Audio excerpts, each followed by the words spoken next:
Most people think that they hear like certifications in AHIP, and they just think it's a lot. I mean, if you don't have any help from someone like Neishloss and Fleming, maybe it could be. I don't know. What do you think about that? So here's the thing about certification training. We have agents that are not intellectual giants. You know, they're normal, run-of-the-mill individuals. If you're a genius, this is not for you, okay? Yeah. But, you know, it does not take a Harvard Business School graduate to pass Medicare Advantage certification. Yeah.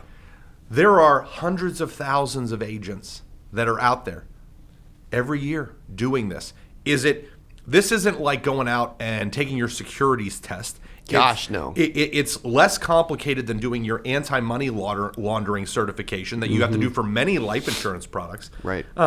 It's a question of, can you commit to a certain level of time to be able to continue to receive all of this renewal commission on a yearly basis? It's also easier than passing your insurance test. Oh, no, there's no question. Way easier. Like I failed my insurance test twice. I passed on the third try. It took me a few months. AHIP, it was a piece of cake. Like I've done it. And that's the thing about a lot of the Medicare Advantage certification is you go out and you take AHIP. And then that is, for most insurance carriers, Cody, that's probably 60 to 70% of what they are. So you take it for one company. You know, you take AHIP, and then you apply it to Aetna, and you apply it to United Healthcare, and you apply it to Cigna, you apply it to Independence Blue Cross or to whoever. And it fills that requirement. It's like, okay, I'm now going to spend 20 minutes reviewing this product module. I'm going to take a 20-question test, multiple choice, where, if I'm being fair, I hope compliance people that may be watching today from insurance companies, this is where you shut the video off.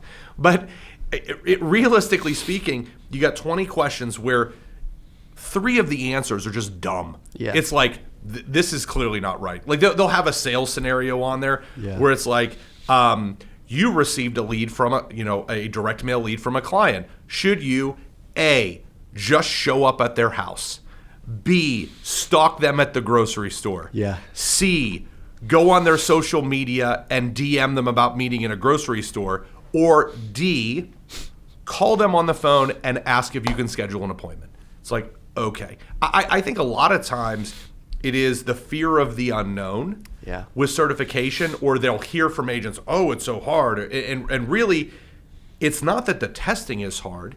It's that there are some agents who get worn out by the process of doing it every year because maybe they just contracted with too many carriers. Yeah. I mean, really. That's a good point, because that can be easy to do. That can be real overwhelming. Like, it's interesting because on the they don't. I'm guessing in each territory they don't need them all. No, and part of that is if you're working with the right distributor, they will say to you, "Hey, in Western Pennsylvania, here are the 3 products you really need." Now, could we contract an agent in Western Pennsylvania for 10 MAPD companies? Yes. Does that make us look like we're a super big deal to these other insurance companies? Like, look at all the agents we have. But that's not providing a good agent experience. No, it's not. It just isn't. I love that you said that, because there's a lot of places, okay, their goal, they may get annoyed at me saying this, but they get like contract happy, and they want to lock you up for every insurance carrier and product on the planet so that their business is with you, your business is with them for whatever. Doesn't even matter if you're using the product, I like that you said that and you mentioned that, because that's cool. Like, that means that you're really worried about the agent experience. You care about them. You don't want to overwhelm them. You want to give them what they need. It's like, if I'm building this little cocktail table, that's way shorter than a normal cocktail table. I don't really know what to call. I probably would not need something to like, a sander to like sand wood, if that's what you even call it. But you get the idea. But a lot of places just give you that anyway. Well, and here's the reason why. And I want to be clear. There are a lot of great organizations in our space. Totally. And not just folks that are in the integrity family, but there are so many competitors that I think run great businesses that I've gotten to be friends with. Are there bad organizations out there? Absolutely there are. There are bad organizations in Medicare. There are bad organizations in life or LTC or whatever. But the organizations that prioritize agent experience don't wallpaper somebody with contracts because they believe in, like we believe, volunteers, not hostages. Like I've talked to you about that phrase. That's a really important concept here at our office. That we got from Coach Mike Tomlin, not to go Steelers on you, but there we go again. Yeah, he came up with that. Great coach though. Yeah, he came up with that when we had a player who got franchise tagged and decided he wasn't showing up. And when asked about it, he said, "We believe in volunteers, not hostages." And that really resonated with me because it came back to the way we approach our relationships. No with our wonder agents. players like playing with him. Well, that's why agents like doing business with y'all, right? I mean, it's the same concept. Like, agents love playing for football players love playing for Mike Tomlin. Yeah. I've always felt like that was the case. Yeah. And so if we're working with an agent, one of the things we talk to our sales team about all the time is less is more. Especially when we're talking about a new agent who is coming from another line of business like life and coming into the Medicare space. If we decide to get contract happy, we call it wallpapering with contracts.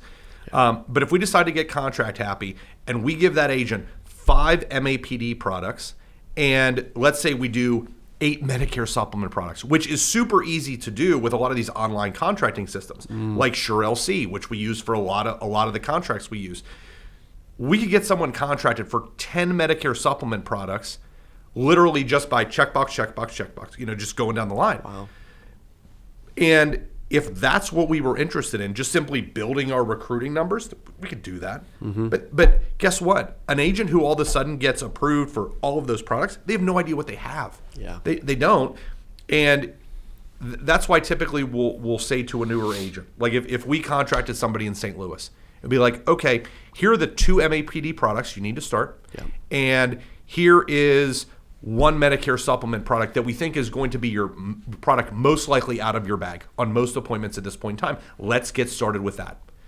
And then over time, if an agent is going to their appointments and they're working leads and they say, yeah, you know what, I'm running into scenarios where I've got provider XYZ that is coming up on appointments, not a lot, but maybe 10% of my appointments that I get asked about this, and it's not in the network for either of these 2 carriers that you gave me. We might the one carrier that we utilize in that situation is blank.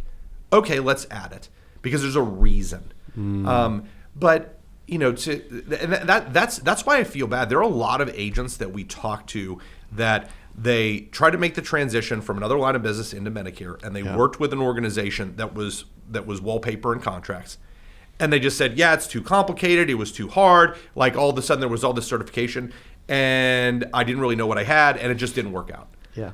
It's because they were working with the wrong partner who was not prioritizing their experience as opposed to trying to build up contracting numbers that make them feel like they were tough. Yeah, that's good. That's a good piece. I'm glad you commented on that and shared that piece because that's so invaluable. And agents are wondering that stuff. And not a lot of places talk about it either. Hey, if you enjoyed this, I got another one you're going to love. It's right there. Click on it. See you in there. Welcome back to How to Sell Life Insurance. This is going to be a video, like a recap video, and also some new training that I haven't released before on how to sell more life insurance. I did a video called How to Sell Life Insurance Amazing. It looks like it was January